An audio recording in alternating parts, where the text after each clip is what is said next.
ஒரு ஊரில் பணக்காரமும் கருணையும் உள்ள ஒரு தந்தை வாழ்ந்தார். அவருக்கு 2 மகன்கள். இளைய மகன் ஒரு நாள் தந்தையிடம் வந்து, அப்பா, எனக்கு கிடைக்க வேண்டிய சொத்து பங்கை இப்போதே கொடுங்கள் என்றான். தந்தை மனம் கனிந்தாலும் அவன் விருப்பத்தை கௌரவித்து சொத்து பங்கை கொடுத்தார். இளைய மகன் அதை எடுத்துக்கொண்டு தொலைநாட்டுக்கு சென்றான். அங்கே அவன் பணத்தை வீணாக செலவழித்து தவறான வாழ்க்கையில் மூழ்கினான். சில காலத்தில் அவன் அனைத்தையும் இழந்தான். பசியும் துன்பமும் அவனை சூழ்ந்தது.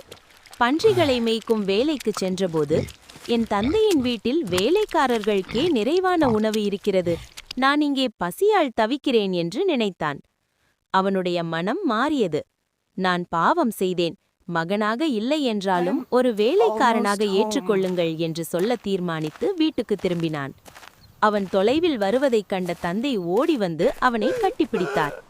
தந்தை அவன் சொல்வதை கூட முழுவதும் கேட்காமல், என் மகன் உயிரோடு திரும்பி வந்தான் என்று மகிழ்ந்தார். புது ஆடை, மோதிரம், பெரிய விருந்து அனைத்தையும் செய்து மகனை வரவேற்றார்.